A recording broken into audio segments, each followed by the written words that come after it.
Good morning, guys, and welcome to the Q&A show live. And yeah, this week we're doing it pretty early in the week, and we're doing it in the morning. I kind of had my schedule changed in my regular job, so I had to change things around a little bit. But I appreciate you guys still popping in here for this week's show. I see a bunch of people are in here. If I sound a little off or anything, let me know. I adjusted everything. Hopefully, it sounds good. Kevin Kruger's here. What's up, buddy? Do I think the Knicks are going up 3-1 tonight?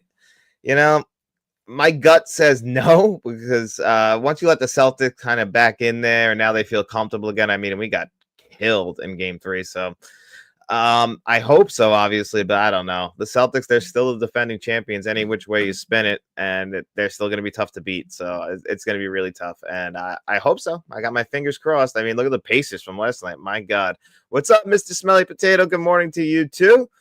Johnny Balls is here as well.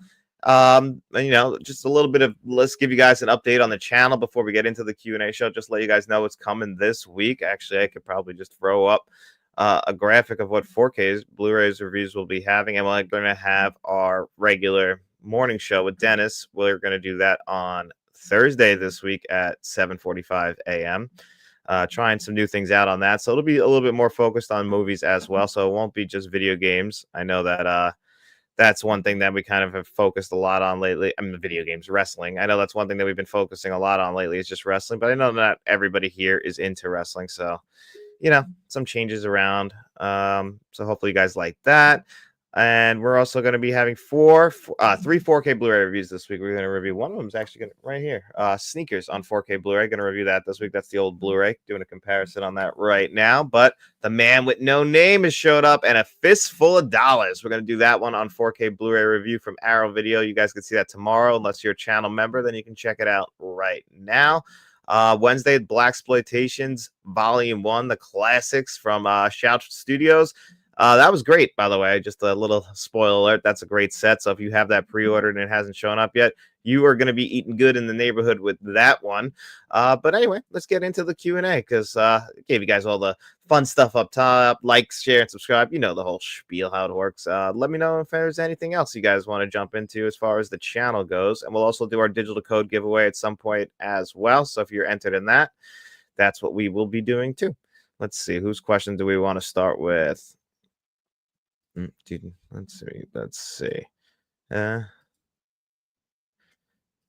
It's fun. This is this one we'll save for Dennis actually. So Uncle Charlie, we'll save that one for Thursday's show. But here's one. Yesterday was Mother's Day, so happy Mother's Day to all of the mothers out there. That's the magic wheel. We'll remove that for now. And this says, in honor of Mother's Day, what are the top 10 mothers in movies? And this is from Amanda Cummings. And this is a good question, obviously, with Mother's Day being yesterday. Let's just jump right into it. Like movie mothers, I made a list. This isn't necessary. I kind of ranked them a little bit, so I will do a 10-1. But, not all of these mothers are the greatest mothers in the world. So just bear with me on that. You might be like, I don't know if she was that great. But at number 10, I got Elastic Girl from The Incredibles. Voiced by Holly Hunter. She's great, obviously. Good mother. She's the one trying to keep Mr. Incredible in check because once supers are banned and they can't do it anymore, he's getting real down. Essentially a midlife crisis he's having. He wants to just go back out there fighting crime with Samuel Jackson and all, but she's like, no, we have kids now. We got a family. We got to take care of them, and you should be a more focused father more than anything else right now. And, when she has to get out there and take care of the family, save her husband, and still defend the kids, she does an incredible job. And that's why The Incredibles 2 is much more of her movie, and she does a great job in that as well. I mean, but, comparing it to the original Incredibles, which is an all-time classic Pixar film, obviously one of their top 5, it's tough, but still. Elastic Girl, I got at number 10. At number 9, I got the Bad Moms. There was 2 Bad Moms movies, the original and Bad Moms Christmas. I actually like the original one a little bit more. Bad Moms Christmas is fine, but it just feels like a Christmas cash-in, which I get that, and sometimes that works. Daddy's Home 2 is much better than the original Daddy's Home. But these were Kristen Bell, Mila Kunis, and what was the third? I always forget her name. Catherine Hahn. Is that how you pronounce it? Or Hogan, I don't remember how you pronounce it, but she's the girl from Step Brothers. She's right now big on The Studio. If you're not watching that, check out The Studio. It's a fantastic show. If you're a fan of film and you're missing The Studio, you're really missing out because that's really just everything a film fan could ever ask for is on that show. just the little details. And then, of course, because it's Seth Rogen and Evan Goldberg, it's also just extremely funny, and they go right for it. And it's got that uncomfortable humor sometimes. People I've heard describe it as, Curb Your Enthusiasm, Entourage, and I think all those things are true. Birdman, and you put that all through the filter that is Evan Goldberg and Seth Rogen, and you end up with The Studio. So I love that one. But The Bad Moms are great as well. They were just fun little movies, and these moms are just not really having the best time raising their kids. They need to get out, let loose, and let off some energy, and that's what those movies are about. The second one adds in, brings in their mom, so now we have 6 moms. It was all right. Next up, I got Stifler's mom, from the American Pie franchise. Everybody knows about Stifler's mom, and that actress still pretty big. Got a second coming last year with her season of White Lotus. Yeah, White Lotus season 3 just came out, but she was big on season 2, and she's just been all over the place. You recognize that voice. Legally Blonde, I think she was in it as well. Just fantastic as far as an actress goes. But Stifler's mom, that really hot mom that everybody wanted, that just became a running gag throughout the entire series. Eventually, even Jim's dad sleeps with him, played by. So that's one of the great movie moms as well. And number 7, I got Amy Poehler. She's the cool mom from Mean Girls, which is always funny because she's only a few years older than her daughter in real life. So it's pretty funny that she plays the mom, but she's the cool mom. Everyone can go over there. If you're going to drink, I'd rather you do it here. That kind of thing, doing the winking. She loves what her daughter's doing, no matter how ridiculous it is. But she means well. She loves her daughter. So you got to have that one on the list, right? Next up, speaking of overbearing mom, the opposite of Amy Poehler's mom, we got Frances McDormand from Almost Famous. And she's that mother who's just so worried about her kids. The father for both of her kids is nowhere in the picture. So she's just, she's also very religious, and God is a big, big person in her life. And she wants it to be a big person in her kids' lives. But this is the 1960s, 1970s. The rise of rock and roll was coming. And her son wants to be a music critic, and she's like, you're so young, you can't do this. You can't go on the road with a band, but he's going to go anyway. She kind of supports him, even though she did not support her daughter. And she's got flaws, and she has to learn throughout the movie that she is flaws, and she has to appreciate her children for who they are, and they're going to live their lives. And if you love them, you're going to love them regardless. Haunted Pillowcase. No, not talk about breakfast this week. I didn't have enough time before the show started. Hopefully I get my schedule for next week, and then I can plan it out a little bit more. Also, my stomach's not the greatest this morning. I don't think Taco Bell breakfast would be great for that. I usually don't eat breakfast. I only eat in an 8-hour window every single day from about 1 in the afternoon to 9 at night. I just do that increment fasting kind of thing, and it really works for my diet. But the problem is that, I don't eat in the morning usually. So I usually just drink black coffee, and that's what fills my stomach up for the next few hours until I can finally eat a meal. It's just the only way I could really keep my weight in check so I don't get morbidly obese, because believe me, I love to eat. And moving on up the list, we got Shelley Duvall from The Shining. Now, this woman had to put up with hell. Married to Jack there, who unfortunately, he used to be a little bit of a drunk. He's not on the booze anymore until a little bit later in the movie. But he's off the junk right now, and he's not going to hit his kid. He accidentally broke his arm. He didn't mean to. He just, he fucked up his papers, and he understands that, hey, I went a little bit too far, but Shelley Duvall's got to put up with this. And obviously, she's probably seen the angry side of Jack a little bit more than others. And then, once the hotel gets involved, that's it. He's off the rails, and she's just trying to protect her son throughout the rest of the movie. Danny, who's got The Shining in him as well, which we follow up a lot more on that in Doctor Strange. She's got to just protect him, save him from his father, which is a crazy sequence towards the end of the movie. And she does a good job finally getting out there and protecting her son. And we follow up a lot more on that in the second movie. In the second movie, Dr. Sleep, it's obviously not Shelley Duvall anymore, who sadly passed away, R.I.P., but she was definitely a great movie mom and knew how to smoke the hell out of a cigarette. Am I right, Johnny Balls? I know you're a big cigarette smoking guy. So what's your favorite movie if someone's smoking a cigarette? I mean, I guess probably Pulp Fiction. Is she even smoking this pack of cigarettes? She's got the red apple cigarettes always sitting right there. So at number 4, this is a tie because they're both played by the same actress. But hold on a second. Sorry, guys. Sally Field in both Mrs. Doubtfire and Forrest Gump. Obviously, Forrest Gump's mom. And then in Mrs. Doubtfire, she's the she's the wife of Robin Williams. And Robin Williams, when you're a kid, you think Robin Williams is the coolest dad in the world. And then when you grow up and become an adult, you realize that Robin Williams, not a great dad. He means well. He's a loving dad. He loves his kids, but he's too much of a kid at heart himself. And he should be really taking care of his kids. And he pushes all of that weight onto Sally Field. And no wonder she gets fed up and divorces the guy. She can't take this anymore. She got to come home, and there's a petting zoo in the living room. He's over here dancing, and they don't even talk about it. He just does it because he wants to be the one that everybody loves, the one that the kids love, and she has to be the one to drop the hammer and keep them in check before they become these menaces to society.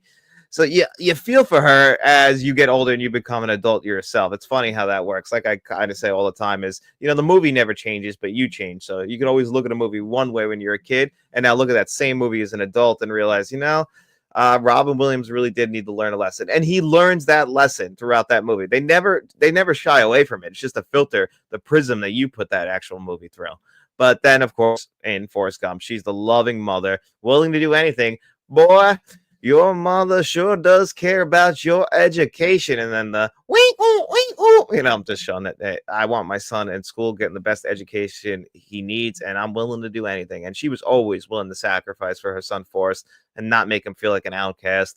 And obviously he becomes one of the best members of society you can ever imagine. A lot of luck involved, sure, but still, without Sally Field there guiding him and not making him feel like he couldn't get on his own, he wouldn't have ended up that way. So she's a great mom as well. Forrest, I'm dying. My number 3 is Aurora, played by what was her name? I got the stuff for Shirley MacLaine. I always forget Shirley MacLaine. I get that one and Shirley Duvall mixed up all the time. Funny how they're both on the list. But Shirley MacLaine in this movie, she won an Academy Award for it. Deborah Winger's mom in this film, and it's basically the story of Deborah Winger's character from the time she's born into her death, because she dies. Spoiler alert, if you've never seen Terms of Endearment, I assume you have if you've been watching my channel for any amount of time, because I love Terms of Endearment. It's one of my go-to crying movies. When I need a good cry, I'll put Terms of Endearment on. It's guaranteed to get you. If you ever seen a woman dying of cancer and having to say goodbye to her kids, if you don't cry, go to a therapist because you need it. But anyway, in that movie, Shelley Duvall, see, I just did it right there, Shirley MacLaine, it's about also how her character and their relationship together. It really is a mother-daughter movie at its heart. We were following around them throughout, it's an epic, essentially. Just it's got that kind of lighter tone to it. But, she's this overbearing mother who's really set in her ways. And, Jack Nicholson comes into her life, who also won an Academy Award for that movie, to really straighten her out and kind of let her lighten up a little bit. As he says in the movie, we got to drink because we got to get that bug that's been stuck up your ass out. And, of course, eventually she does lighten up. She really did need that like male companion to help her with that, because, she's always like judging her daughter from a distance and not letting her live her life, but they still love each other throughout the entire film. And that's one of the big reasons why I love Terms of Endearment. Everyone who won an Academy Award deserved it. And Jeff Daniels, a young Jeff Daniels, is great in that movie as well. And then we're up to our top 2. I got Beverly from Serial Mom. This one's just hysterical. She's a serial killer, but she's still, I guess, a good mom. Still cares about her kids.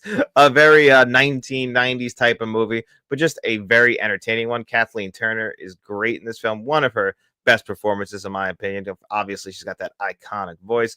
One of the first times I'm sure a lot of people saw Matthew Lillard. My wife is a huge fan of this movie, so I've seen it a bunch of times because of her. She's actually the one who introduced it to me. I didn't see it if it wasn't for her. And then moving on up, obviously the best movie mom of all time, who would do anything for her son, including murder, and that is Pamela Voorhees from the Friday the 13th franchise. She's the killer in the first one, but of course she loses her head, and it's really hard to come back from that. And Jason, it's really hard for him to come back from that as well. Mark's movie menus here. Good morning, buddy. How you doing? I'm glad you can make it in here. Just talking some movies this fine Monday morning. Hopefully, start everyone's work week on the right foot.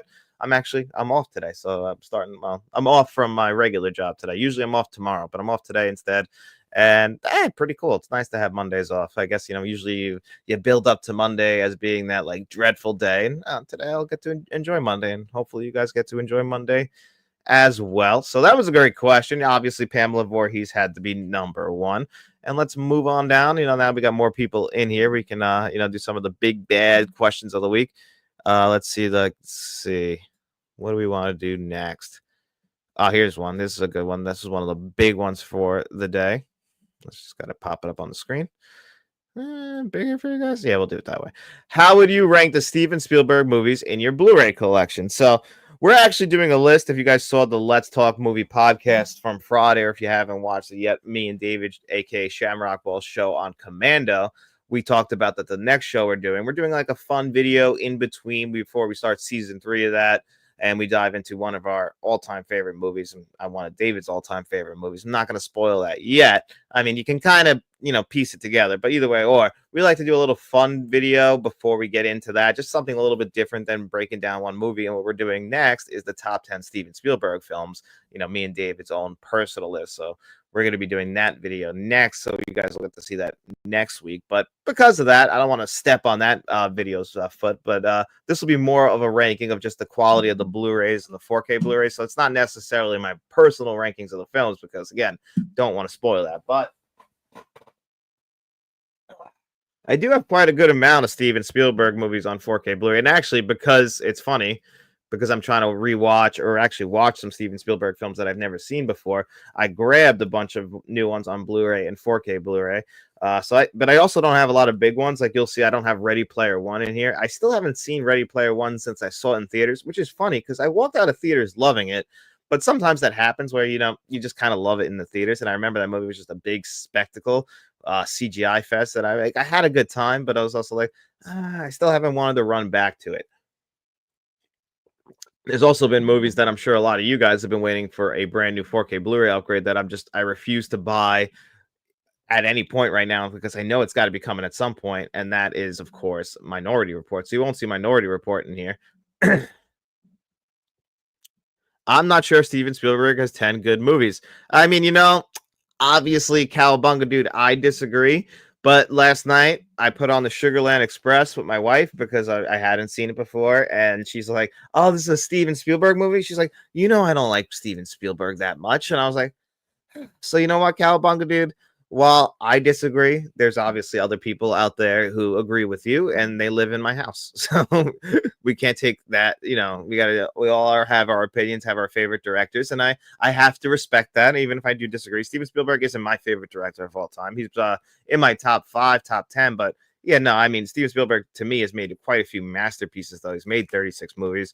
I don't have 36 of his movies right here, though. So to start the list, as far as, again, this is going to be more of the quality of the disc over actually the quality of the film. So not to spoil that top 10 Spielberg list that me and David will be doing next week. So at the bottom, though, I got Catch Me If You Can as far as the Blu-rays go. Love this movie. Tom Hanks and Leonardo DiCaprio have incredible chemistry in this film, like you wouldn't expect them to. And this is one of 2 movies that Steven Spielberg made in 2002. This is the year he also put out Minority Report. Very different films, also very different looking films. Minority Report, they kind of sucked the color out of that film. They actually did a unique thing with the film to make it look very, just dry, very white. I think they soaked it in bleach, is what they said. They soaked the actual film in bleach so that it was, it has that unique look to it. Whereas Catch Me If You Can is a very colorful movie, takes place in mostly the 1960s. Tom Hanks as Carl Hanratty is just fantastic. Want to hear a knock knock joke? Okay, knock knock. Who is it? Go fuck yourself. Just a classic joke. And then, of course, Leonardo DiCaprio and him, the scenes they share together, those little moments like on Christmas. You have no one to call, do you? Ah, man, that's perfect. It's a really good movie. Tom Hanks, another one who's teamed up with Spielberg a bunch.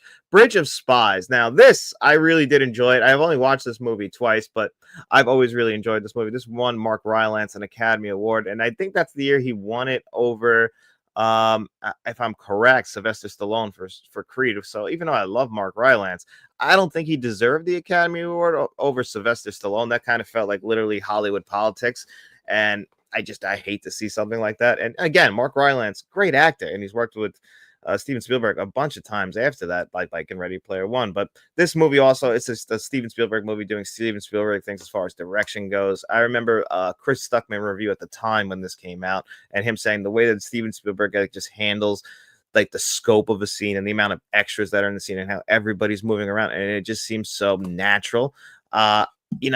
It's so true. There's just scenes in this one. There's so many, it's very similar like in Schindler's List, how there's just so many different extras walking around, and you have to, if you just look around, they're all pre-planned out. Everything is done. Steven Spielberg is one of those people who has the vision. He knows what he wants to see, and clearly he's able to execute that vision in perfection in scenes like that. And Bridge of Spies has a bunch of those.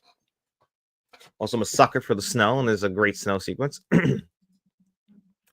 Jaws, Close Encounters, Raiders of the Lost Ark in 10 years is enough to be considered one of the greatest of all time. I couldn't agree more. And speaking of some of those movies, next up now, these are getting 4K Blu-ray upgrades, and Steven Spielberg only, just like the Jaws franchise, actually, Jaws he only directed one, but he directed two of the Jurassic Park movies. This box set that I have is the first two films, and then Jurassic Park 3, which was directed by, I believe, Joe Johnston, and then Jurassic World, which is actually my second favorite in the entire franchise. But this box set, not the greatest as far as visual and audio quality goes, which is a shame, which is why they're getting that upgrade pretty soon, and with Dolby Vision and a brand new Dolby Atmos track, which if they just release the first one and Jurassic World, they just like separate them out in their individual 4K steelbooks, that's when I'll grab the upgrade, because Jurassic Park is one of my all-time favorite Steven Spielberg films, but The Lost World of Jurassic Park is my least favorite Steven Spielberg film of all time, and I'm not a big fan of mostly any of the Jurassic Park sequels except for Jurassic World, the first one, and I'm not looking forward to the new one coming out pretty soon, but the original is a classic. These discs just deserve to be a little bit better than what we got. It's a shame because I do love, oh shit, almost hit me in the face. I do love those universal packaging that they do here, like with the the books and the discs. I know not everybody loves that because of the way that they slide out and everything, but I always kind of liked it. I haven't had any issues with the discs. And obviously they've started to shift away from that, especially if you have the Back to the Future set. So continuing on, there's a comment. Catch Me If You Can is terrific. I agree. I completely agree. One of my favorites. Again, not going to spoil that. Next up, this is a pretty good 4K Blu-ray, and War of the Worlds. This is came out 2005, I want to say, and this is Tom Cruise. Pretty good movie, a good alien invasion movie, just showing what Tom. This is like Steven Spielberg wanting to do like a 50s serial kind of or 50s sci-fi kind of movie, and it feels like that. Obviously, it's a remake of one of those movies, but it's fantastic overall. It's this is also around the time when what's her name, Dakota Fanning, she was doing a popping up all over the place as well. Tom Cruise playing a dad though can just be a little bit weird sometimes, but the 4K Blu-ray is still really good. It's just sometimes you forget about War of the Worlds. I can't say it's one of my all-time favorites. I might just be bitter because I haven't loved of anything he made since Minority Report. And David's not here, so I don't want to speak for him completely, but we obviously are discussing our top 10 lists and like how we've felt about it without spoiling it to each other. And he basically said what you just said. He said he hasn't made I think he said the exact same thing, that he wouldn't consider anything he's made a classic, like classic Steven Spielberg, since Minority Report as well. Like, obviously I consider like most of his best films came out in the 1970s and 1980s. I agree personally. And then I personally love some of the movies he put out in 1993 and in 2002. But I agree with that. I think Lincoln gets pretty close as being like an all-time classic, but I think that's really it. I know some people would argue Munich, but I think like it's funny. We'll get to it in a second. I don't want to spoil but Munich and what was the one in 1997, same year as he did The Lost World of Jurassic Park? Amistad. Like those movies are just kind of like one and dones. Like you watch them once, you appreciate the filmmaking, but do you run back to them? Same thing with Lincoln. Like I've gotten the urge a couple times where I'm like, maybe I'll buy the Blu-ray and rewatch Lincoln. And then I'm like, no, I'm not in the mood to rewatch Lincoln, and I don't. So that's unfortunately, like, it doesn't have that rewatchability to me, despite the amazing filmmaking. And there is one in here that kind of trumps that and makes it like, okay, well, how do you feel this way about that? And I'll explain as we get to it. I thought those Jurassic Park box sets a years ago are in groove. Now I know why they were cheap. They knew a remaster was coming out. So to be clear, and Rogue One made sure to give me this information, they're just recoloring with Dolby Vision, very similar to like Bram Stoker's Dracula. Sony does this a lot, and they've been doing it a lot lately, like with Gandhi and Stripes. They came out just with HDR10, didn't have Dolby Vision on them. Now they'll have Dolby Vision on them, but they're still the exact same scan. So don't expect like a world-renowned change or anything, but the Dolby Atmos tracks are brand new. Either way, or I just want Jurassic Park. That's all. I just want Jurassic Park. Minority Report in 4K would be first day for me. Dude, I've been waiting. When I tell you, like, I don't know, I'm sure you guys are all collectors and you do the same thing, but I've gotten burned so many times with a movie coming out on 4K Blu-ray right after I buy the Blu-ray that I just hold off. And I feel like Minority Report, it's one of Steven Spielberg's, I guess not everybody considers it one of his all-time classics, but I do. I love Minority Report, and obviously I'm a big Tom Cruise guy, so that's a movie I'm day one 4K Blu-ray release for me as well. I just keep thinking it's got to be coming soon. I never grabbed the Blu-ray, and it drives me nuts because I want it so bad. Oh, that's one of the best films of 2002. Which movie is better? Which movie is better, Dumb and Dumber 2 or Jaws? Like, that's a crazy question. I Dumb and Dumber 2 is probably one of the worst movies I've ever seen in my life. Like, I'd put that down there. It's not the worst movie ever made, but the disappointment. It's exactly how I feel about The Lost World of Jurassic Park. Sometimes the disappointment is enough to say it's actually like filmmaking quality and the way you feel about a movie are a little bit different. Some movies are just like, no, that's a bad movie, but some movies you just feel like that movie shouldn't exist. It shouldn't be that disappointing. I love Player Ready One. The 4K looks fantastic. I'm sure that 4K Blu-ray looks fantastic. That doesn't. I got to just pull the trigger and buy that one. And actually, one of the very few movies from him, which I have another week to actually check out a couple of movies I'm missing from Spielberg that I haven't seen. It was the same year as The Post, and I always mistake it because there was a movie in the 1990s called The Paper starring Michael Keaton. I think it was directed by. It wasn't Rob Reiner. It was somebody else. But Ron Howard. Ron Howard did The Paper. It's just funny. Very similar subject matter. One's way bigger, but still very similar subject matter. Next up on the list now, this 4K is fantastic. What I don't like is how cheap this 4K is.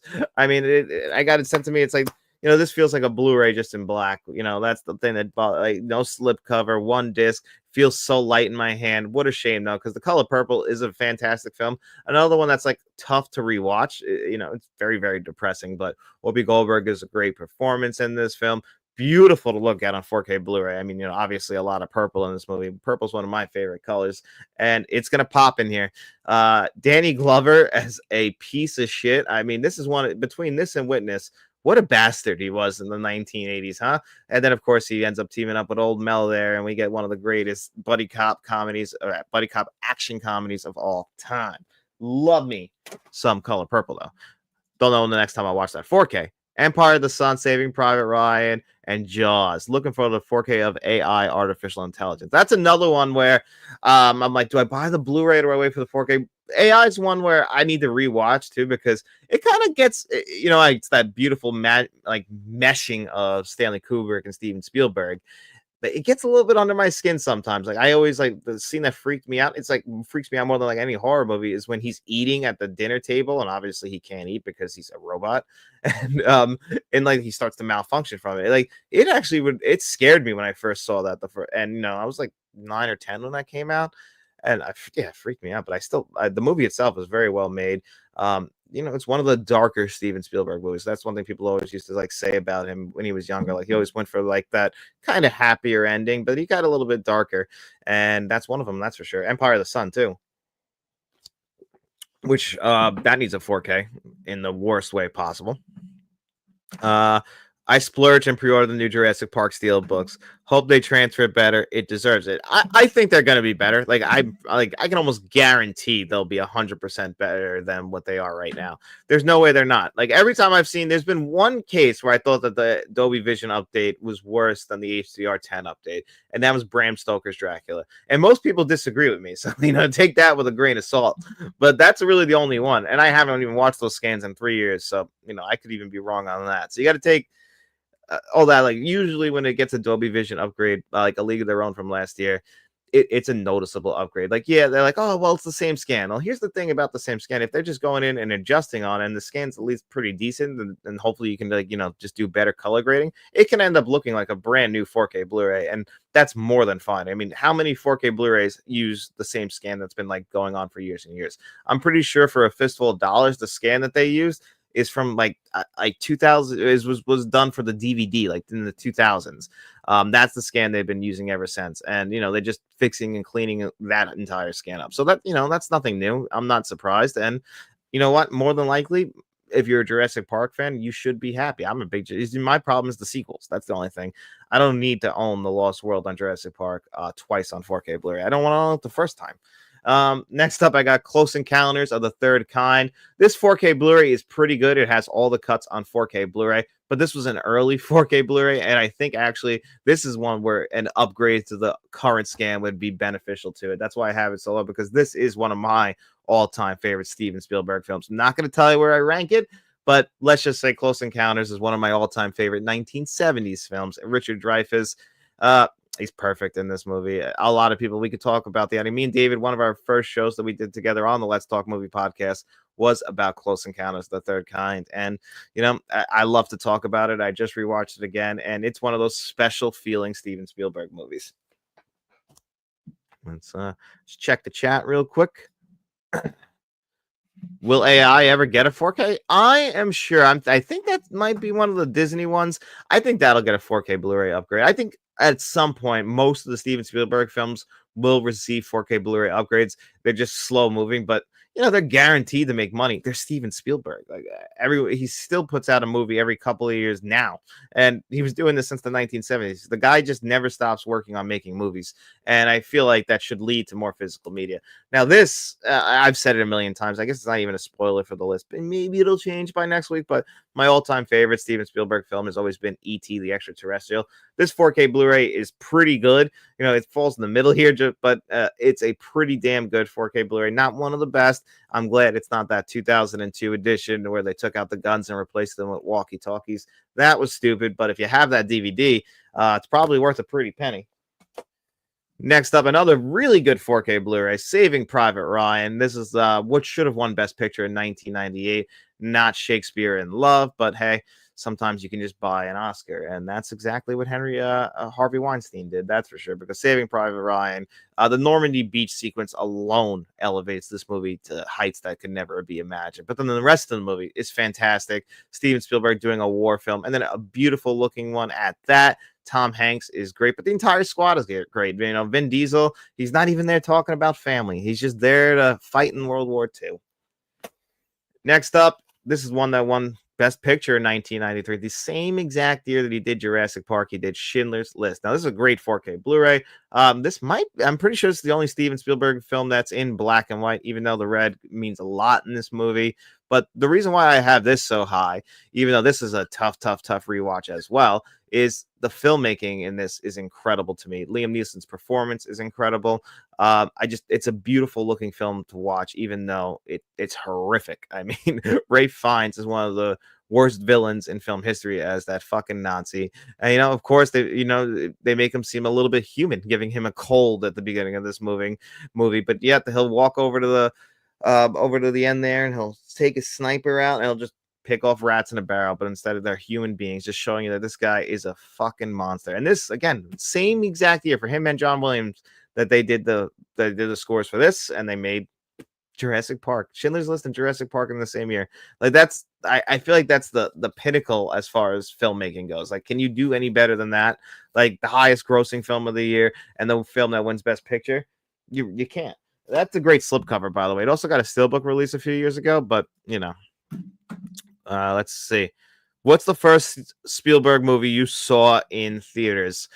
Let me think. Probably The Lost World of Jurassic Park, ironically, my least favorite movie, but I was a big fan of Jurassic Park when I was a young kid. So The Lost World, I remember the ad campaign and everything leading up to it. I thought more of it was going to take place in the city, but of course, it's very much like a Jason Takes Manhattan type of situation where it's Jason takes a cruise to Manhattan. This one mostly takes place on a different island than the first one. But either way, still, that's the first one I ever saw. I actually saw E.T. on that 2002 re-release, so I did get to see that in there. Love The Last Crusade 4K. It's excellent. I might agree with you. We'll have to see in a second. Does anyone know why Amazon is asking $94 for Jurassic Park 3-pack Steelbook? I know that it will go down, but come on. I guess they don't want to sell it out too early. So actually, funny enough, that was actually priced at $60. Then it shot up to $94. It'll go back down to $60. So if you pre-order it, it should go back down to $60. It might even drop lower than that. And with Amazon, you're always guaranteed the pre-order price guarantee. So like right now, Small Soldiers dropped down yesterday to $28 for the 4K Steelbook. So I'll get it for $28, even if it goes back up. It's the same thing with these. Like if you pre-order it now, it will be good because everywhere else is selling it for $60. So I don't know why they have it even like that. It could be just an error, something like that's the MSRP value, and eventually it'll drop back down to $60. But yeah, $60 is insane. And I mean, not 60, 94, $60. I still think is a lot too. I think it should be 50. Groove has a steelbook for 60. Yeah. So in the Groove, you get 20% off if you use a new email address. So, but still, like, you're going to be locked in at the $60 for Groove. If this ever drops between now and June 17th, you'll get it like whatever the lowest price is. That's the good thing with Amazon. The bad thing with Amazon, they usually send stuff early. You don't get them early anymore, which is unfortunate. You're lucky now if you get it on the day of release. Like that's lucky with Amazon. Why? I don't know, but it's Amazon for you. Next up on the list, I got Jaws. Jaws is obviously to a lot of people Steven Spielberg's best film. It's not my all-time favorite film. It is an all-time classic. I was actually reading about Jaws last night before I went to bed because, the making of Jaws is just as fascinating as the film itself. The 4K Blu-ray, it was funny to me because the next couple we're talking about that are higher on this list, it blows my mind, and I guess it's just because of the way Universal does their transfers, is Jaws doesn't look as good on 4K Blu-ray as some of the films that came before it. And, Jaws, just like Star Wars, should have some of those like 10 out of 10 transfers because they are all-time classic films. I mean, without Jaws, we don't have the essential movie theater model that we have today, which obviously has to be adjusted. But movies were rolled out slowly but surely before Jaws came out. It was the highest grossing film for 2 years until Star Wars came out. And this is really what made Steven Spielberg if it wasn't for Jaws. I do like this lenticular lens cover case that I have. That doesn't change, just kind of has the scrape. And then, of course, obviously, you got the read-in booklet. 50th anniversary 4K steelbooks coming out on June 17th as well. Which, I'm on the fence. The only thing in there is a new documentary. Got the new Jaws steel. See that? $30 on Groove for that. I might go grab that. Next up, I got Duel. Like last year, they put out 3 Steven Spielberg 4K Blu-rays. They had this, Sugarland Express, and The Color Purple. They all came out last year. All of them good transfers. But Duel, this is a made-for-TV movie at the time. It got eventually theatrically released in, I think, other countries. And then, of course, once the Spielberg blew up, it got theatrically released. But this is really what led to Jaws. It's just great tension. It's a great thriller. You never see the guy driving the truck. And a lot like Jaws, you kind of hide him. And it's really about the tension you build up in doing that. The 4K Blu-ray, it's incredible for, again, a made-for-TV movie. I think this came out either the same year or the year before he directed the first episode of Columbo. This is where I wish David was here. He'd help me out with that. No, for sure. Next up, I got the Sugarland Express. This is technically his directorial film debut, 1974. I watched this last night. This is a great movie, by the way. It's got some flaws. It's obviously a greener Steven Spielberg, but this 4K Blu-ray is incredible. Like, really a fantastic transfer. And again, that's what I'm saying. I guess maybe a couple of years later, because this is Universal as well, their technology on transfers got better, because what a great, and it's also got a great sound track as well. But there is a little bit of issue, I think, when like hitting the higher volumes, that it kind of like gets a little distorted. But it's an early 1970s film, low budget for the time. Spielberg's first movie. Goldie Hawn is great. William Atherton, who everyone will know from Die Hard and Ghostbusters, he's great in it as well. Just gets a little bit unfocused on the characters, and like, I saw some early reviews saying that like he gets too focused and starts to like shoot at the police cars a little bit too much. And on 4K Blu-ray, that stuff does look awesome. But you see a lot of what Steven Spielberg would become in this movie. Like, I'm watching, I'm like, I could see this being the guy who directs Close Encounters of the Third Kind and E.T., whereas when you watch Duel, you're like, that's the guy who can go on to direct such movies as Jaws. You can kind of see it in the bones of him, but this is a great 4K Blu-ray. And number one, this is a tie between all of the Indiana Jones 4K Blu-rays, even Kingdom of the Crystal Skull, but I agree, The Last Crusade is the best in here. It's also my favorite of the entire Indiana Jones family. I think that's the best of them, especially if we're just including the original trilogy at this point. I think that was by far the best. And I know I agree with a lot of people when they say it's just Raiders again. It is, but I enjoy the father-son aspect. And for me, that's what kind of sets it apart. The ending sequence, he literally rides off into the sunset. If you want that to be the end of Indiana Jones for you, it can be. Obviously, we know 2 movies came after it, which are nowhere near as good as any movie in the original trilogy, Raiders, Temple of Doom, and this. All 3 of those movies have tremendous looking 4K Blu-rays as well. The worst thing about these 4K Blu-rays is this packaging. I'm just not going to rebuy them because I already have them. It's the same exact discs, but incredible transfers visually and audio-wise. And we're getting into like Indiana Jones, Steven Spielberg season. Like, the summer is just it's summer blockbuster season. Like, I always like to watch movies like in season. Like, we get the summer blockbuster season, then eventually we'll get into like the very serious dramas that are running for Best Picture later in the year. But I like to enjoy this time of year. Think about like when I was a kid, or my teens, going to the movie theater in the summer, or it's scorching hot outside, and then you come out and it's still sunny, and you got the rest of the day. And I love it after seeing something big and loud. And Steven Spielberg really represents a lot of that, and so does Indiana Jones. And that's why I put that at number 1. So, and that was a great question, Kevin. That'll obviously be one of the questions of the week once we get that. And yeah, same thing. So yeah, that's great, number 1. And actually, guys, well, let's see who won last week's question of the week. Even though it's only been a few days, I think it wasn't very close, if I was correct. And another surprise one at that. But yeah, it's not even close. And I don't think many people are going to vote anymore on this. But right now, the winner is at 72% of the vote, Thomas Anderson. Best and worst directors, unrated cuts of films, which is a surprise. I'm surprised. I thought that Kevin was going to win that one as well, but I guess a lot of people were really into that. I didn't love World of Worlds, but the 4K is good. That's kind of why I fell in the middle for me. And War of the Worlds, I think it was Scary Movie 4. I kind of remember the spoof of it a little bit more, how they combined it with Saw, and Shaq was in it. And I was like, wow, the Scary Movie franchise is dead. And then, of course, eventually, maybe it was a 4? I think it was 4. But we are getting a new Scary Movie with Keenan Ivory Wayans, the Wayans brothers all returning. So hopefully that's good. Either way, or I'm looking forward to it. And then, so congratulations, Thomas Anderson. You know how this works. You can reach out to me. And I guess since we're middle of the show, too, we can do the digital code giveaway before we get into the next questions, right? So I'm going to show you guys the magic wheel right here. Right there. You guys can see it. And so if you are entered into the giveaway, and because it's a little bit earlier in the week, you guys can see it. All right, so let's spin this magic wheel. Now it's going to have no volume on it because, like I said, I got a copyright flag last week or 2 weeks ago for this. So make sure your name is on there. Here, we'll shuffle it up a little bit. And let's see who the 2 winners are. All right, so hopefully you guys are starting your Monday off good. Let's see. Spinning the wheel. And then we got a couple more questions coming up as well. So we've only done a couple so far. So we'll get into them. Obviously, the Blu-ray question like that. That's a big one, and I love it. Who's it going to be? Looks like it's going to be John Doe Juggalo or H.M. Bilecki. That's crazy. I guess H.M. Bilecki got that win. Congratulations. That's my comedy buddy. Remove him. Where she goes, nobody knows. It's actually pretty crazy that I got a copyright thing on a song I've been using for about 4 years now, but that's how it goes. Oh, okay. It's spinning. It looks like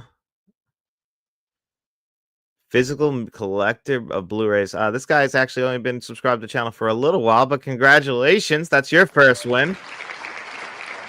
Actually, he changed his name a little bit because there's a lot of people with the name that started like with the Blu-ray collector or the blue collector. So he changed his name so he could differentiate himself a little bit, which I really did appreciate. I'm sorry about my dogs. Guys, come on. Calm down a little bit. This is how it goes living with me. But anyway, congratulations, guys. Reach out to me. My email address, let's talk entmt@gmail.com, or you can reach out to me Facebook, Instagram, the artist formerly known as Twitter, and let me know which of the digital codes you want. As long as the other winner doesn't take it, that digital code is all yours. I'm going to throw up what the digital codes are. So for people who don't know, we'll put those on there. Let's see. Where do I have them now? That's always the real question. So here's one of them if you want to take a look. And then we'll throw another one on there. So some good stuff. And these are like a lot of donations from like Mr. Smelly Potato. We used to, a couple people have donated, which I really do appreciate. Rogue 1677. Everyone who donates digital codes, thank you. James has donated. Cat Daddy Carnage. So those are the 2. These are the 2 digital codes. Congratulations, guys. Let me know. Oh, the show's not over, buddy. We still got more show to go. We still got more. This is just the midway point. I wanted to do the giveaway for people who were checking that out. But we still got plenty of more questions. Let's get actually right back into them. What is your favorite movie with a ninja? This is from Mr. Smelly Potato, our channel bankroll member. And it's going to be cheesy, but I'm not the world's biggest martial arts fan. I'm sure you guys have heard me say that a bunch of times in the past. That's why I'm not the biggest. I don't buy like the Shaw collections or anything like that. But I do like the Ninja Turtles movies. Does that count? I love TMNT 1990 and its 2 sequels. Hoping, and we're supposedly getting a new 4K Blu-ray this year because it's having its new scan released in theaters. I thought it was August. I could be wrong on that. That would make sense. But either way, I've always loved it. I even like the Paramount movie that came out a couple of years ago. And it'd be really fun to have a reason to talk about the Teenage Mutant Ninja Turtles here on the channel because they are beloved 90s kids movies, but I'm sure a lot of people really enjoy them. And they're very much of the time. So those are my absolute favorite ninja movies. I did also like the ninja, what are those? The Three Ninjas, the brothers. I like the Three Ninja movies, like Three Ninjas High Noon at Mega Mountain that had Hulk Hogan in it. Definitely burnt the hell out of that VHS. I would never watch that movie today because it's definitely not good, but still, at the time, I thought that movie was fantastic. But things change. Let's see what our next question's gonna be. Here's one from Ryan Hill. This one's interesting. What is your opinion on the current situation with YouTube? Now, this is this is before we get my most anticipated 4K Blu. I know, Mr. Smelly Potato, that you're a big fan of TMNT as well. So, yeah, when fingers crossed that gets announced. I would like somebody to like do something pretty cool with it, and like do like they did with the old Blu-ray release, where it was the pizza box and each disc was its own pizza flavor because the Ninja Turtles love pizza. Hopefully, it's something like that, really playing into the people who love the movies. So we'll have to wait and see. And it's a good question, actually. My opinion on the current YouTube situation. So YouTube. Obviously, this is where you guys are watching me right now.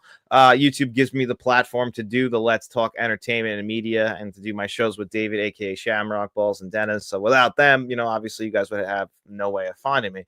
But YouTube, when I first started this 4 years ago now, I was naive, or I guess 3 years. I don't know, 4 years ago. It was in 2022, which is crazy. But I was naive. I thought that this eventually could become like a full-time career. And like even like the big time YouTubers would say that like that's tough to like maintain like for your entire life unless you built up enough money because it's like the Wild West. You never know what's going to happen here on YouTube, like what they're going to change, how the algorithm works, if they're going to push. You're really at the mercy of like what YouTube pushes. You get a kickback, obviously, on like ad revenue, but not everybody has YouTube ads anymore. Now they have YouTube Premium, and I don't think we get a kickback on YouTube Premium. I'm pretty sure we don't. We don't even get YouTube Premium for free or anything by being a YouTuber.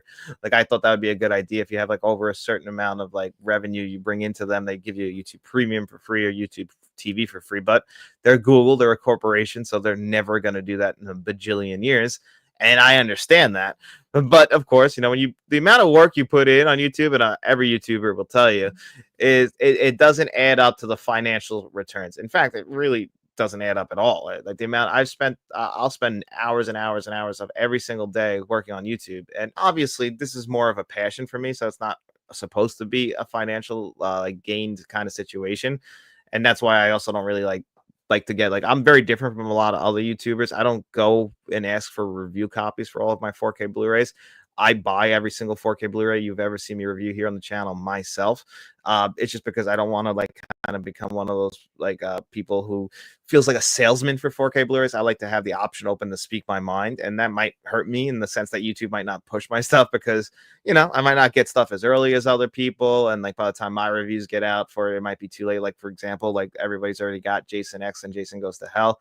I haven't gotten mine yet. And that's fine. I'll review it when I get it. It allows me to enjoy the movie a little bit more. But if I get it early, from like Shad or something, I'll review it for you guys.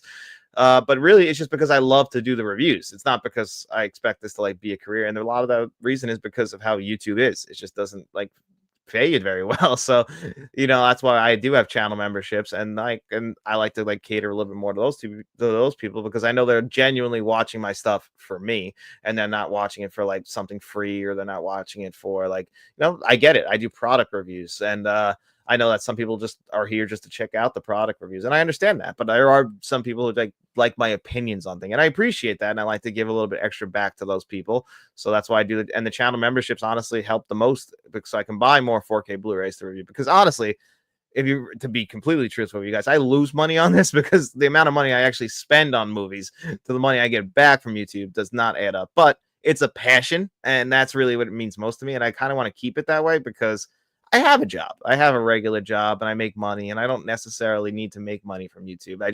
I do it because I love it. And I got to meet people on here who have the same passion as me. It's crazy how I don't know how it is for everywhere in the world, but where I live, nobody likes movies and forget about it if it comes to physical media. Now that's barking up a crazy tree that no, like you get. I'm sure you guys have all heard it. You still collect DVDs? Well, not DVDs. There's Blu-rays and 4K Blu-rays. I collect those. It's kind of up. Then you're explaining it, and they just think, "Wow, you like to waste your money," and then it's a whole other conversation. So without YouTube, I wouldn't have met such great people who are also into the same interests as me. So I can't knock it too much. It's just I wish that there was like a little bit more of a balance, because people come here on YouTube, and I get it. I'm sure that there's so many different YouTube channels, but it's Google, and it just feels like Google can they're the ones really determining the success and failures of the YouTube channels when you really think about it. I'm just never going to be one of those people trying to appeal to the algorithm and put out a video that's like gonna just because I need like the views or something. I'll put a video out if I can put it out early or not. And I like to, the best part about this is this more people can find the channel. But overall, I just like to do this because I like you guys. If it wasn't for that, and if I wouldn't I literally, David, aka Shamrock Balls, I consider him like one of my all-time best friends in my entire life.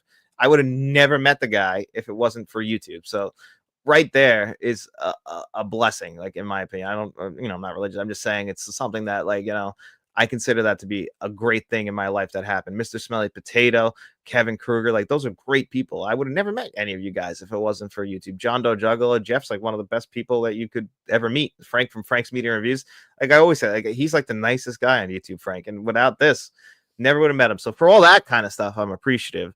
The business side of it all, no, I think that YouTube has a lot of flaws when it comes to their business model and how they treat the actual people who do the work, and how they can cripple an entire, like you can't talk about more than one subject on a channel. That's crazy. And for people like me and other people, we mostly have regular jobs, so you better love it or else it's never going to work, because it's your whole entire free time. And I know that other people, morning John and everyone, what's up, Frank? I was just talking about Frank. See how he's here? Frank's he's the watchful ear. Let's see. If you're having a difficult time enjoying martial arts films, check out Jens Dragon, sometimes called Wuzia, more historical police investigation with a twist. Very well done. You know what? I'll add it to my list, buddy, because one thing I wish I was more in the martial arts films, and it's funny because I talk about it in my Blaxploitation Volume 1 review, is that Blaxploitation classics of the 70s are very similar to like the martial arts films of the 60s and 70s, and how the low budget feel, the plots of the movies, the dubs, all that kind of stuff. They're very, very similar to each other. It's just I always kind of lean more towards the Blaxploitation stuff. I like the crime aspect. I like the characters. I like the cheesiness. They're both cheesy, but I don't know. I guess maybe I like more of a gun than like martial arts. I guess it's a human thing. I guess it's my choice.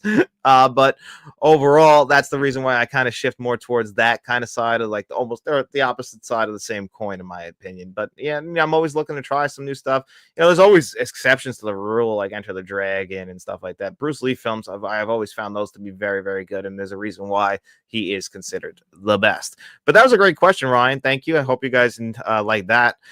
Be kind of blabbering on. Let's see. Here's a good one from Accuracy of Movies. Make Good Burger 3. I actually liked Good Burger 2. I don't know if you guys liked the first two Good Burger movies, but the first Good Burger movie came out in the 1990s. Big movie for me. Came out from Nickelodeon, Keenan and Kel. I think it came out right before or during Keenan and Kel's run, but Kenan Thompson's still kicking it. And Kel, they made this movie, Good Burger 2, a couple years ago. And for the most part, good movie. When the house goes on fire in the beginning of the film, it's some of the worst CGI you'll see in film history. But either way, I enjoyed Good Burger 2. I'd be on board with Good Burger 3. I'm not expecting that to happen because Good Burger 2 already felt like we pushed the issue. I don't think people really, except for a certain niche group of people, even really liked the original Good Burger. You had to kind of be a kid at the time. I'm sure adults at the time in 1997, I want to say, were not fans of Good Burger. But there was me. Big fan of Good Burger, big fan of Batman and Robin in 1997. So you can see where my mind was. Also, I think Big Mama's House came out in 1997 as well. Saw the hell out of that. Different time, different world. That theater I saw all those movies in, it doesn't even exist anymore. But let's continue on. This is a good one. This is actually one of the questions on the poster from Thomas Anderson, who won this week's question of the week. Let's see. Rico Gomez said, maybe record your dog barks and use that as wheel spins. That's a good idea, because since they were always barking anyway. You guys have dogs? I'm sure you understand how that goes. I love Good Burger. Me too, James. And it's funny, I've noticed something about dogs, a little bit of a dog, just a little dog thing I've noticed. When you are walking your dogs, it's all the other dogs on the neighboring blocks who are now barking at your dogs walking by. But your dog will not bark at them. It's almost like they're being like, yeah, I'm the one outside now. You guys are stuck in there and you can't get me. Because every time a dog walks by my house, they lose their minds like they've never seen a dog before. And I don't get it because it's the same dogs every day. But I'm not in their heads. I don't speak their language. I wish I could. But from Thomas Anderson, this week's winner of last week's question of the week: what is your favorite musical score in recent memory? Saw Sinners today and loved it, especially the scene in the barn. Yes, Sinners. I've actually been listening to that score and soundtrack because, like, some of the original folk music recorded for that, I thought is fantastic as well. But yeah, Sinners so far this year is one of the best scores that I have heard in recent memories. Last year, who was it who did it? I think it was Atticus Ross and Trent Reznor and Atticus Ross did my favorite score of the year, which didn't even get nominated for an Academy Award. The Brutalist won, which would have been my second favorite score of last year, but my favorite score of last year was from Challengers. I love Challengers. Thought that was one of the better films from last year. And once the Academy Awards came out around, I think they just forgot about it. Also, I just think that A24 felt like they felt more comfortable pushing Luca Guadagnino's other film, Queer, with Daniel Craig, which is a worse film than Challengers. So that kind of was the one they were pushing to get the Academy Award buzz, and Daniel Craig ended up not getting any buzz anyway. So they kind of forgot about Challengers, and that's why the Challengers score also got overlooked, in my opinion. Academy Awards are very political, just like everything else. So I love the Challengers score. I think that's one of the best scores in recent memory as well. Babylon from a few years ago, fantastic score as well, like that very like jazzy, bluesy type of score that they're going for. Just incredible in my opinion. And then another big one, and I think the best one in recent memory is Michael Giacchino's score for The Batman, and another one that didn't get nominated for an Academy Award. That is a great score. For me, a good sign of a good score is, does it complement the film perfectly? Yes, it does. Can you listen to it on your own in your car? Yes, I can. So if I could put that on and just listen to it and then somehow let my mind escape back to the movie and let me relax, I think he did a fantastic job. And that's why I do feel like Babylon, Challengers, and The Batman are some of the best scores in recent memory. And it's great that we still get great scores like this. Like last night, I watched the Sugarland Express. That's the first time that John Williams and Steven Spielberg ever teamed up. And you can argue that a lot of the heavy lifting for some of the best Steven Spielberg films, because I think there's only 5 films after that John Williams didn't do the score for. And Sugarland Express is his first feature length, so 34 movies. They did 29 movies, 30 movies in total together. That's incredible in my opinion, and that's why they basically are. You need one. You need the one washes the other one. One hand washes the other hand. I think that they're perfect for each other. And that's why John Williams, he can still put a score together. He's like 94 years old. It's incredible. These actors, man. Dick Van Dyke's still out there, 99 years old. He's still trying to act. Like, I'm 99 years old. I'd be 45 years after I died. So I can't even freaking imagine it. But yeah, that's a great question, Thomas Anderson. Thank you so much, buddy. But yeah, I'm going to go with The Batman. If I had to pick a number one, that's my number one. And let's keep going through some of these questions. This is from Rogue 1677, actually. And this one, let me pull up. So I got some movies here for this question.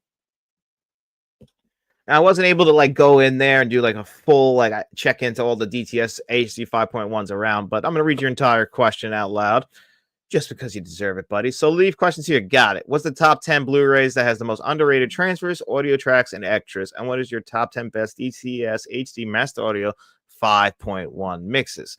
Also, will the digital code giveaways be on Mondays again? Then, yeah, speaking of that, no, that was just for today. Hopefully, my schedule is exactly the same and my regular schedule next week, and I'll be back to regular Tuesdays. And then me and Dennis will be doing the Let's Talk Morning Show Tuesday mornings at 7:30, like normal. But if not, we'll be doing it like how we're doing the Let's Talk Morning Show this Thursday. And again, kind of changing that show up a little bit, so it won't just be wrestling; it'll be more movie talk. So if you guys are into movie talk, and you just want to hear us chat for like an hour and a half, come join us this Thursday at 7:45 a.m. We will be talking wrestling, but we'll also be talking movies. I'm going to save Uncle Charlie's Texas Chainsaw Massacre question for then, because I know that Dennis is a huge Texas Chainsaw Massacre fan. And just remember, Poltergeist is Tobe Hooper's film. I know it's Tobe Hooper's film, but Steven Spielberg was on that set. That's his story. But that Toby Hooper is the credited director. I think they both directed. And it's funny because I'll always have to preface when I talk about Steven Spielberg is if Steven Spielberg ever actually really directed Poltergeist, I would think that Poltergeist was his best film. I think Poltergeist is better than every single Steven Spielberg film. And, obviously that's where film becomes subjective, but I think that's an incredible Jerry Goldsmith. I can go on and on about Poltergeist. It's a masterpiece. That's a 10 out of 10 film, in my opinion. Just love Poltergeist. Do you think WB should release Batman Forever Schumacher's cut? Well, I just saw this morning actually that it's going to be, I think May 29th. It's going to be shown at the LA theater, and yeah, I think that should lead to a 4K Blu-ray release, right? Now that it's going to be viewed by the public, because I mean, last time Kevin Smith screened it, and it was only for like a handful of people, I think, in his New Jersey theater. But this is the first time people in LA will actually get to see it, and that's good because then we'll get to hear about it and we'll get more information on it ourselves. But I think because they're doing that, they're gearing up to release it on physical media. I would not be shocked if later this year, don't forget Val Kilmer passed away this year. Movie came out in 1995. It's 2025. Batman Forever 30th anniversary Schumacher edition. Val Kilmer's name right at the top of the poster. It's a guarantee to print money. They'd be stupid not to do it. David Zaslav still runs WB though, so you know how that goes. Do you have fixed for 4K freezing issue on a sub reduce on disc overheating setting? So I actually do have this Sony 4K player that you're talking about. And one of the big reasons why I moved that one into the bedroom, and that's my second 4K player, and while I keep the Panasonic the 820 in the living room, my main player, is because of the freezing issues you're talking about. The best way to just fix those issues is because it's just a slight issue, in my opinion, at least, was it only happened randomly and there was no like workaround or even a prediction as to why it would happen. Would be just unplug it, leave it alone for a while, then plug it back in. It should do a hard reset. And if that doesn't work, to go in there and do a hard reset in the actual settings. That'll fix the player. It usually does, because my player still works, but every once in a while I will have a freezing issue. I know a lot of people have freezing issues with the 800. 800's a great player.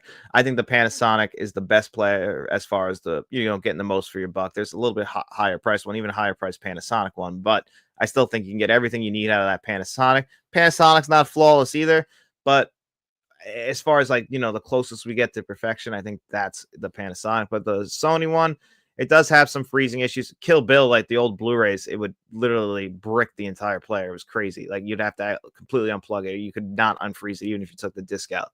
And it happened on multiple players, and even not just mine. Like Matt was the first one to point that out to me on his Sony 800. Then I tried to remind, same exact discs. Didn't have. I was like, oh, the 4K. I tried it on the Sony 800. Played just fine on that. But I still say if you can afford it, it goes on sale all the time. Try and upgrade to that Panasonic. Obviously, if you can't, that Sony is more than just fine. It plays 4K Blu-ray disc great, but yeah, it does have some minor issues. Just had to give Toby some love. I love Toby Hooper. Don't get me wrong. And you both men to make what is iconic. Like I'm not here to sell Toby Hooper short. I still love Toby Hooper. I'm not the biggest Texas Chainsaw Massacre fan, but I love Texas Chainsaw Massacre 2. I love Life Force, Funhouse, and then obviously Poltergeist. So I'm not here to knock Toby Hooper. Toby Hooper, either way, or I still think he played a part in Poltergeist. That is not, I think that's literally two guys teaming up and making a movie. Steven Spielberg wanted to make a movie with Toby Hooper. Like that was the whole thing. Like they never talk bad about each other.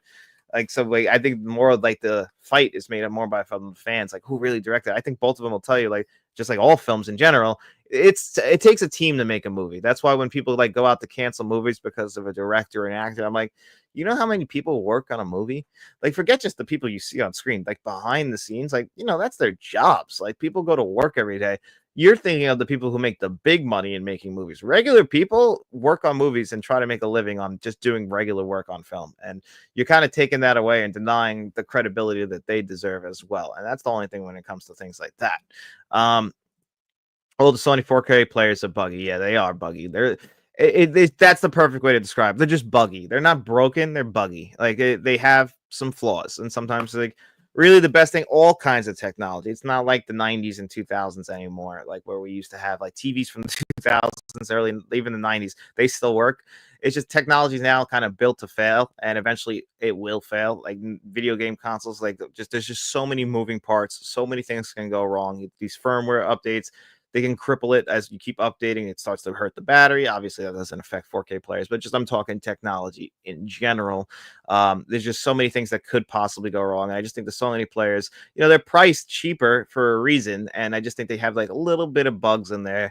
And usually, just a good reset will fix that. It's the same thing with your iPhone. If you're having issues with your iPhone, reset it. Not reset it to the point where you reset all the settings, but I mean, like, turn it on and off. Like, some people don't ever do that. You'd be surprised. At least once a week, set some time aside and just give your phone a reset. Turn it off, leave it alone for 1 minute, count to 60, do what you got to do, turn it back on, and it'll probably work way better than it was before you turned it off. My wife refuses to shut apps on her phone. I mean, it's a fight for like 10 years. I don't get it. I don't know what she's thinking, but just close an app. What are you posting your blaxploitation review? That will be on Wednesday. I actually have a graphic I made. I was looking for it before. So videos for 4K Blu-ray. Actually, I'll give you the schedule for the rest of the week while we're here chatting with each other. Tomorrow will be a fistful of dollars on 4K Blu-ray from Arrow Video. Got that review. You can check that out if you're a channel member right now. It's up for that. On Wednesday, that'll be Blaxploitation Classics Volume 1. Rico, I mentioned you in that review, so you better be checking it out. And then on Thursday will be the Let's Talk Morning Show at 7:45 a.m. with me and Dennis. And then on Friday will be the Sleepers 4K Blu-ray review, which I'm working on right now. Haven't shot that yet. I got to still do the comparison of the Blu-ray to the 4K Blu-ray. If anyone was thinking there's going to be new extras other than the really good documentary that was on the Blu-ray, no. So right now I'm just doing a visual. I'm doing doing it, checking that out. I like to check out and do the visual comparison on 3 different players to get a full grasp on that. So I'll probably shoot that review either tomorrow or Wednesday, and that'll be out on Friday. And if I have time this week, I have my top 10 Will Ferrell movies video shot. I just need to edit it. And those top 10 videos do take a little bit of time. So if I have a little bit extra time this week, that'll be out on Saturday. If not, next week, because I'm still waiting for some 4K Blu-rays to review for you guys, and I haven't gotten them yet. So if I don't get them, those 4K Blu-ray reviews will get kicked to the week after. But there's always videos to check out here on the channel. Tony the Lowrider, Invaders from Mars remake is underrated by Toby.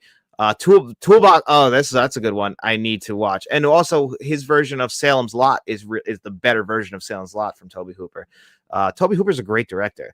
I mean, I always have to talk about Poltergeist, and you got to talk about Toby Hooper and Steven Spielberg because it's just part of the history of the movie. It's one of the most famous making ofs because also the amount of people that died making Poltergeist is crazy. So you always got to kind of talk about the directing duties. But Toby Hooper on his own, just take Poltergeist out of it. Like, I might not love the Texas Chainsaw Massacre, but I think it was Rolling Stone put that as the #1 horror movie of all time. I mean, it's kind of hard to disagree. I get that. It's one of the most iconic horror films ever made. Like, the Texas Chainsaw Massacre, like, you wouldn't end up with all the Rob Zombie movies out. Like, it's inspirational. Like, it inspired so many other directors. So, maybe I disagree personally, but from a subjective standpoint, I understand. I think as film fans, that's important to understand where other film fans are coming from sometime. His pilot for Freddy Nightmare is so good from Toby. That's the other thing with Toby Hooper. He didn't just do movies. He could do TV as well. I feel like he never really got his true flowers. He was kind of always like in that B-tier horror. When you think about it, he's got as much hits almost as Wes Craven does, right? He's got a hit in the 70s. He's got a hit in the 80s. I mean, Life Force, I guess, didn't make that much money, but still people love it. I love it. He got a hit in the 90s. Like, he was generational in a sense. He just doesn't get talked about enough, and it's a shame because he definitely deserves it. Now, talking about good Blu-rays, I got a bunch of good Blu-rays here, but I'm just gonna give you, I gotta have one what I think is the best DTS HD 5.1 you could ever watch. I've said it here, you've probably heard me say it here a bunch of times, but Days of Thunder, I think this DTS HD 5.1 will give any DTS X or Dolby Atmos track a run for its money. This is a great 4K Blu-ray in general. I think it's the most underrated 4K Blu-ray in general. I think it gets overlooked because it's Days of Thunder. Not everybody loves Days of Thunder, and I get that. I love Days of Thunder, but I've always loved Days of Thunder. I'm also a NASCAR fan, which NASCAR is pushing me lately. So anyway, still love Days of Thunder.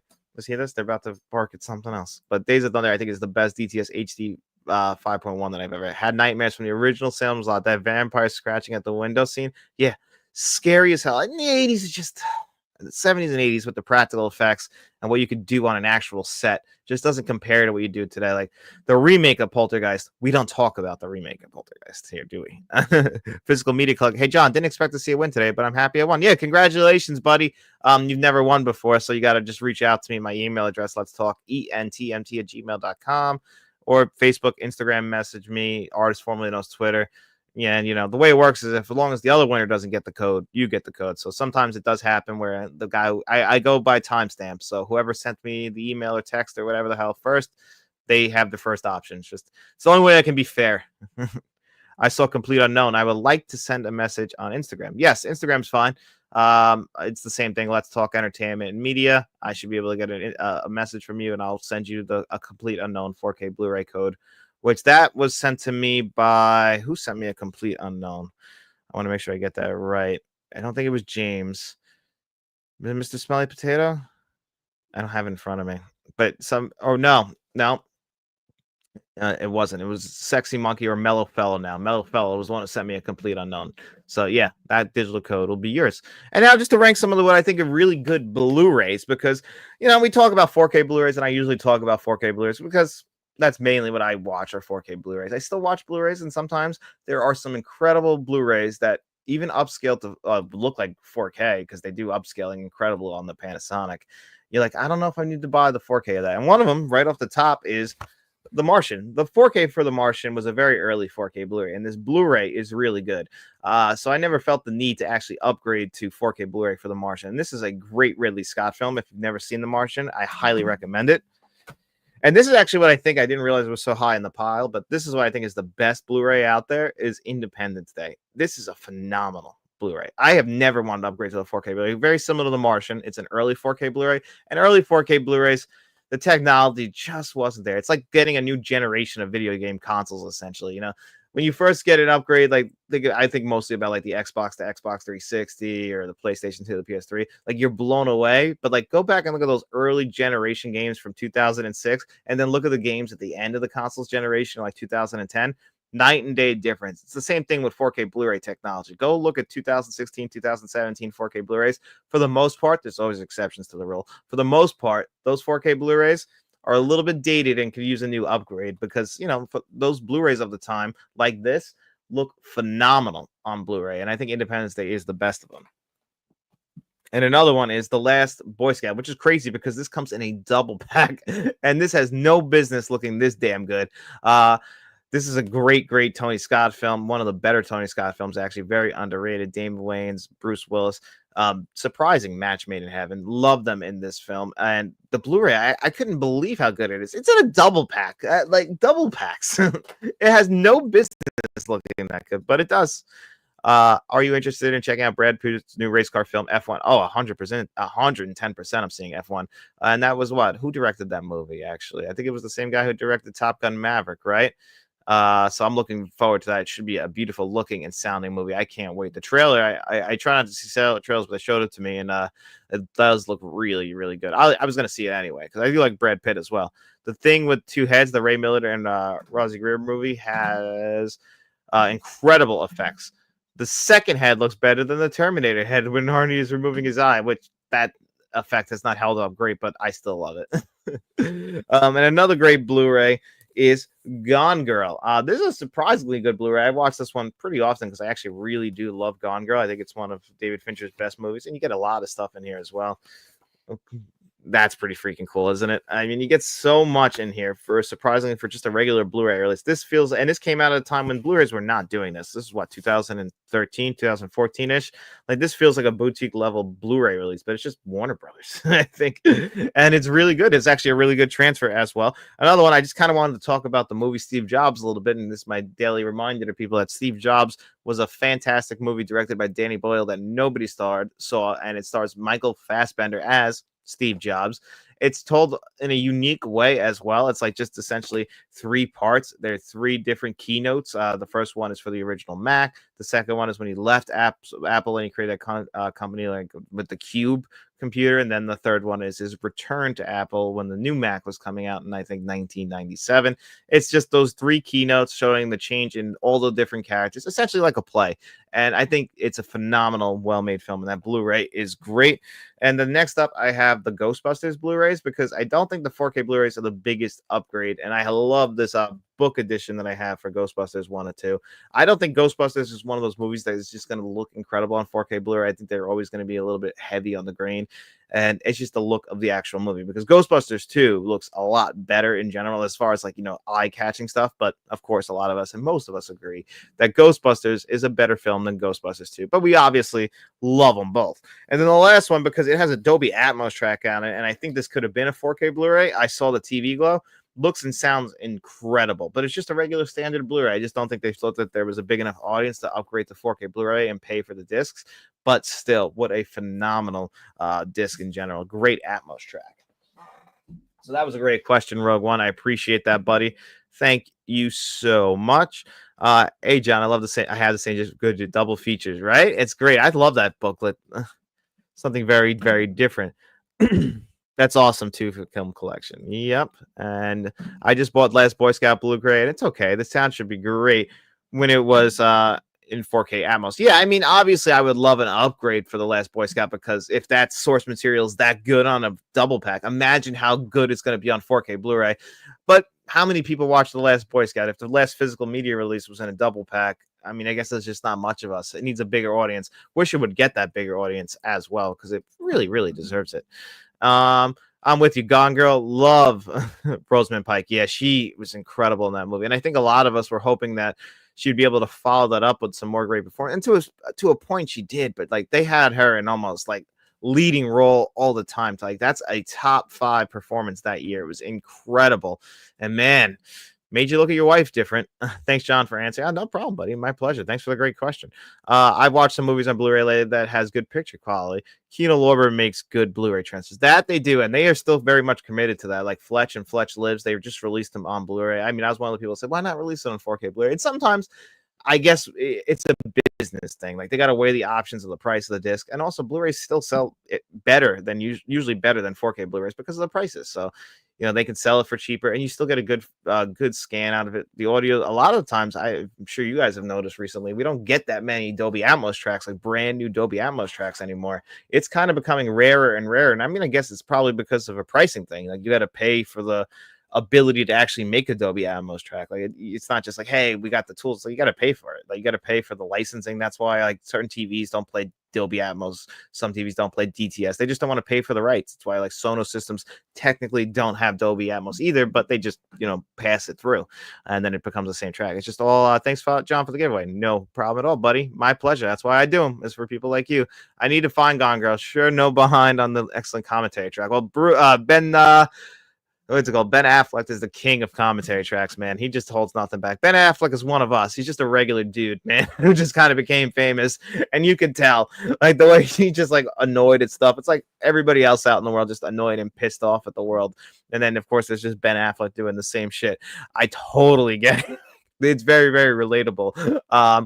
But I always can appreciate that, how he's just like ripping Michael Bay apart in the Armageddon commentary track. And guys, he talked about it in the Criterion closet when he's there. And people forget, Criterion released Armageddon on DVD back in the day. And you know what? To anyone who wants to knock Armageddon, I've knocked Armageddon. It's a cheese fest, but it's the best kind of cheese fest. Armageddon is freaking great, and I can't wait till we get that 4K Blu-ray. And it does include the greatest commentary track of all time on it. So I recommend it. Hey, did I miss anything, John? It's Thomas. Thomas, I answered your question already, buddy, but you can always check it out on the replay, man. You won the giveaway for last week, though. You got the question of the week for last week, Thomas Anderson. You might get it again this week, but you did win. Congratulations.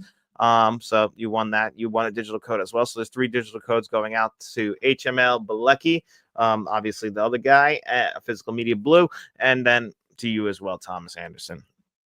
And happy Monday, John. What's up, Dark Room Reviews? Hopefully some people are subscribing to Dark Room Reviews. Great guy, great YouTube channel. Remember that commentary track from Armageddon? Even Affleck hinted at Armageddon 4K Blu-rays. Does he know something we don't know? I mean, hey, we're getting a lot of our favorite action movies on 4K Blu-ray. Hard Boiled is going to be coming out on 4K Blu-ray. Con Air got a new 4K scan. I imagine that's coming out on 4K Blu-ray as well sometime down the line. I can't wait. Thanks, John. I'll send the chat shortly. Yep. So I just know that as far as the order goes, buddy, this 4K Blu-ray, just so you're aware, as far as digital codes, like these are the digital codes that are available. I'm just going to show them to you. And you would be the second in line because I already got somebody who sent in that a request. So, and that is for I believe he said that he's put in for a complete unknown. So he's won a complete unknown, so he gets the choice of that first. So you'll have the choice of the other stuff before HML. Balicki. And Paul Brainbelt, Deadpool complete series Blu-ray is awesome. Best show made ever is Soprano, in my opinion. Oh yeah, I mean I get that. And Sopranos #2. What is your favorite series? Deadwood. I know I've said Deadpool like an idiot. Deadwood is great, actually. Deadwood is a fantastic series. My all-time favorite series, though, is I go back and forth between The Wire and Breaking Bad. I think The Wire has more rewatchability, but Breaking Bad is overall the best series. I also, as far as I'm more of like a sitcom guy too, so I love sitcoms, and those are some of my favorite shows ever, like Scrubs, Always Sunny in Philadelphia is one of my all-time favorite comedies. I love that. How I Met Your Mother, Fresh Prince of Bel-Air, like these are shows that I loved growing up. But I think as far as dramas, The Wire and The Wire and Breaking Bad would be 1, 2 as far as that genre goes. And right now, I just started. I don't know if you guys are anime fans, but my buddy Zach, who I work with at my regular Joe job, if he's watching, hi Zach. He was actually going to pay me money to watch Attack on Titan. I couldn't take money like that to just watch an anime. I felt bad, so I'm watching Attack on Titan now for the first time. Show's great. I've never been like the biggest anime guy, but I'm really enjoying this one. So it's only 99 episodes, not like 20-minute episodes. But eventually, I'll give a review to you guys when I'm done with that because I'm enjoying it. And then Rogue One also said he did the Criterion wow. He did the Criterion Closet and said if Criterion would release a possible 4K, he's like, yeah, where's the 4K? That'd be good time since Cry has plenty of extras and extended cut of the movie. It's just if they still have the rights. I think Disney might got the rights back to that one. However, I'm later for the party, but I'll replay it after. Yeah, that's always the good thing about the live stream. You can replay it at your own leisure. They're long, so I know people might listen to them like podcasts and everything. That's the same thing like the Let's Talk movie show. That you can listen to it just as a podcast when you're working out or mowing the lawn. That's usually when I listen to my podcast when I'm doing yard work because if any of you guys own a house, it could be a nightmare. You ever see what happens in The Last of Us? How all the moss and everything takes over? That's my yard. It just happens. It's the beauty of owning a home. But hey, what are you going to do? Let's see if I have any questions I didn't answer yet. I think I got them all. Up. Here's one. I did for Mozart's Ghost. I didn't answer this one. What are your favorite movies that take place at a summer camp setting? Did you ever go to summer camp growing up? So when I was a kid, was always jealous of people who got to go to summer camp. I never did. I was not a summer camp kid. But I realized now I would have hated it. So my parents looked out for me in the best way possible. I have this extremely white skin that gets burnt very, very, very easily. So me in the outdoors, we don't really mix very well. Luckily, I have a yard that's in the shade. I got a lot of big trees. If one ever falls, it will kill me and the house and everyone in it. So hopefully that doesn't happen. But it keeps everything nice and shady for me. So it's good. I probably didn't go to summer camp, but I mean, my favorite summer camp movies are just like the Nightmare on Elm Street films. I love those movies. My wife, big summer camp fan, actually. It's like a big core memory for her was her childhood. She was a camper every single year when she was a kid. And then when she was old enough, she went back there and became a camp counselor for years. So Camp for Camus, I believe it was. But yeah, she even has gone to like reunions and stuff for them. But she was a big summer camp kind of person. For me, my only relationship is, to the Voorhees family and their journeys to the summer camp and all the murder that took place. I recently just saw The Burning for the first time because Frank's Media and Reviews, that was his director's choice review for last month. This month it's going to be Zombie, which I'll review on 4K Blu-ray as well. One of the rare movies I bought on 4K Blu-ray and never watched. I just watched the opening scene to see how it looked because there was a sale going on Blue Underground, and that's where I got the Maniac Cops. I bought the 2 Maniac Cop movies on 4K Blu-ray, and I got Zombie. Didn't buy anything else, and really I haven't had the urge to buy everything else on there. They don't really have they don't have the big. I think that's where you can actually find the Toolbox Murders. I could be wrong on that. I think they're through Blue Underground. But yeah, I'm not the biggest connection to camper movies, but they're out there, they exist. Johnny Balls, please answer my question. You know what, Johnny Balls, we will answer your question. Johnny Balls loves to ask, he asks a lot of questions about cigarettes. But this is actually an interesting and this is a good one.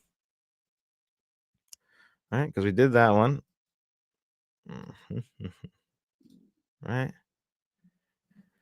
No, this is the camp question. Here we go. So Johnny Balls asks, as a kid, what is your opinion of cigarettes? Did you ever want to try or look like Robert De Niro? So when I was a kid, my mother was a big smoker. I come from a half Italian family, and my mother is an Italian woman, and that's kind of where I inherited my coffee drinking habit. But you know, it was a normal thing to wake up in the morning, go out to the kitchen table, and see my mother in a bathrobe with on the phone with the coffee with the cigarette hanging. You ever seen the meme of Mel Gibson, like your mother in the '90s on Christmas morning, and the long mullet and like the cigarette in his hand? Like that was my mother. That meme is making fun of my mom. Like that's what she was, so sitting there on Christmas morning with the cigarette and her coffee. Like no one, like yeah, she's happy for her kids, but obviously she's a little bit grumpy because she hasn't had her coffee yet. But because of that, no, I've tried cigarettes a couple times in my life, but just for the cool factor. But no, I never wanted to smoke cigarettes. It was never my thing because I hated the smell. I hated how it stuck to people's clothes. I hate how it sticks to people's clothes nowadays when they come in. I can't say too much because, I've told you guys, I've liked to smoke weed in my time. So, that's a smell that people don't love either. But cigarettes, man, I've never just because of my mother and my grandmother. And I've had family members die of from lung cancer because of the amount of cigarettes they smoke. It's just never really appealed to me. But Robert De Niro, he's a cool ass smoker. I'm not going to lie. Jimmy Conway knew how to smoke a cigarette. Tom Cruise in Rain Man does not know how to smoke a cigarette, though. Hey, it was Let's Talk Right on Instagram. I sent the chat. Let me see, just since you're already in here. It should have the same logo that you see in my in the corner, but let me just see if you got in there. Yep, I think I got you, Thomas. Yeah, I don't see you on here yet, buddy. I have two general ones just from Jeffrey, and that's really it. I don't have one from you yet. So yeah, it looks like this. I'll just show you on the screen if you guys can see it.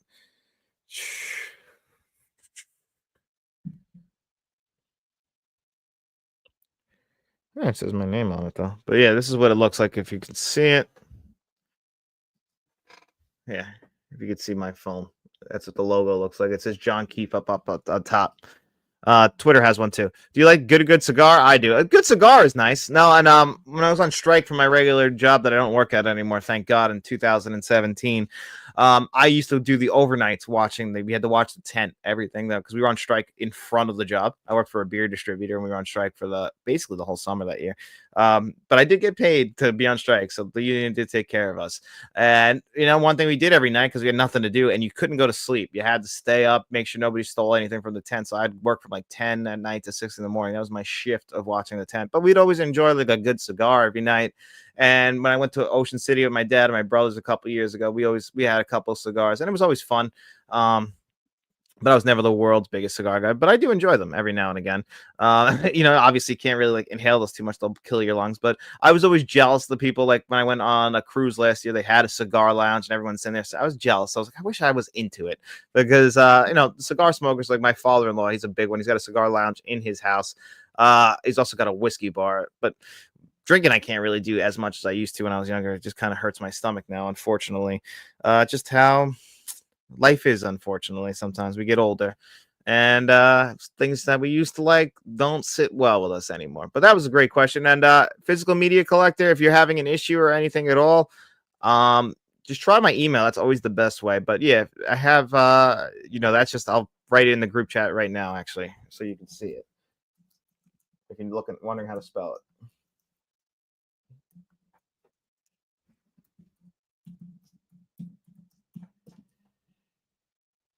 And yeah, so that way But anyway, guys, that's going to do it here for me today on the Q&A show. Make sure you guys come back on Thursday around the same time. It'll be 7:45 to about 9:30. Dennis has to leave at 9, but I'll probably hang around and answer some more movies collection. That's weird. I sent my chat to you, and since your name's not Thomas, right? Because I have one from Thomas Anderson in here. That's why I was asking. Because I got his chat message in here, but I don't see yours, which I'll answer them more once we're done with the show here. But yeah, I don't see it. But hey, I'll double check. General 2. No, I don't see you on here. I don't know why. Very, very strange. But yeah, I can show you because I only see one from Thomas, and that's it. Not too sure what's going on, but try the email. That's always the best way. My name is the physical. If yeah, I'll try you if I have to add you, and then just look for my name and try and send it from there. Or you can always just try my regular name, John Keefe, JOHNKEEF is in Frank E. You guys can look that up. There's a bunch of us in New York State anyway with that same name, but that's me. But anyway, guys, yeah, make sure you guys come back to Thursday's show. We'll do the same exact thing essentially, but Dennis will be with me. We're trying to make that like a very leisure, laid back morning show, kind of like this. Me and Dennis's interests overlap with wrestling and movies. He mostly is a horror movie guy. So if you're in the horror movies, bring your horror movie related questions to him. Uncle Charlie asked one about the Texas Chainsaw Massacre. So if you want to talk some Toby Hooper on Thursday with him, we can do that. But yeah, Dennis will be on with me from like 7:45 to 9. Then he's got to go to his regular job. And I'll probably hang out in here for a little bit more, talk for you guys, and then I'll get out of here. But anyway, hope you guys have a good one. Enjoy your day. And have a good one, guys. See you later.